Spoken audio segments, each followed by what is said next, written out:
আমি একটা পাটে দেখিয়েছিলাম যে আমি রেডি করে ঢেকে রেখেছিলাম ব্যাটারটা। তো এটা ব্যাটার ঠিক নয়, এটা একটু পুরু পুরু একটা জিনিস। যাই হোক, এই খাবারটা আমি আজকে ফার্স্ট টাইম বানাচ্ছি, জানি না কেমন হবে, তবে চেষ্টা করব একটু ভালোভাবে বানাবার। দেখা যাক। এই ডোটা বানাতে যদি একটু অসুবিধা হয় সেই কারণে আমি হাতে একটু শুকনো চাল গুঁড়ি নিয়ে নিয়েছি। যেহেতু ব্যাটারটা একটু নরম হয়ে গেছে, এর মধ্যে তো দই দেওয়া আছে, আপনারা দেখেছেনই, তো খুবই নরম।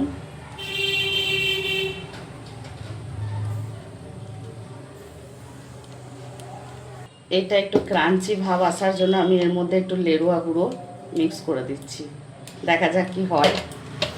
এটা আমি এক্সপেরিমেন্ট করছি আর কি, আশা করছি ভালো হবে। দেখা যাক, বাকি তো যারা খাবে তারা খেয়ে বলবে কি ব্যাপার।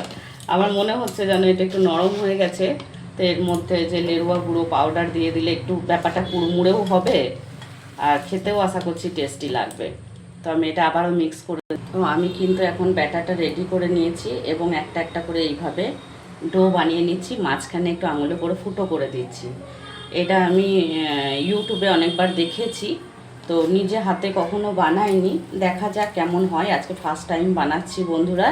আর বানিয়ে আমার একটা ভাইয়ের বউকেও খাওয়াবো, তো সেই জন্য ও আমাকে কাঁঠাল দিয়েছিল আর আমি ওর জন্য এটা রেডি করে দিচ্ছি। বেশ মজা লাগে একে অপরের সাথে এইভাবে মিলেমিশে থাকতে এবং খাবার ভাগাভাগি করে খেতে। দেখা যাক ওরা খেয়ে কি বলে, টেস্টটা কেমন হয়েছে। যদি ভালো বলে তাহলে আমার বানানোটা সার্থক হবে। তো আমি কিন্তু কিছুটা ডো বানিয়ে নিয়েছি, এই দেখুন এইভাবে মাঝখানটা ফুটো করে নিয়েছি আর বেশ গোল গোল করে নিয়েছি। এখন কিন্তু আমি কড়াইয়ে, এই যে কড়াইয়ের মধ্যে তেল গরম করতে দিয়েছি, কড়াইয়ের মধ্যে তেল গরম করতে দিয়েছি। এরপর একটা একটা করে ছাড়বো। দেখা যাক, তেলটাও চুটরু চুটরু করছে।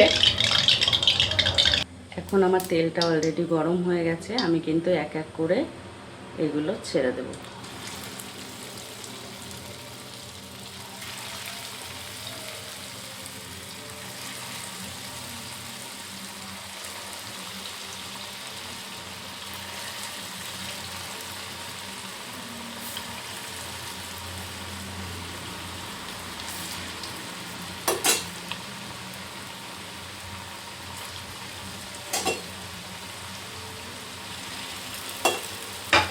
তেলটা বেশ ভালো রকম গরম হয়েছে। আমি যেহেতু বিট দিয়েছি তাই কালারটা কিন্তু একটু পিঙ্ক পিঙ্ক এসেছে।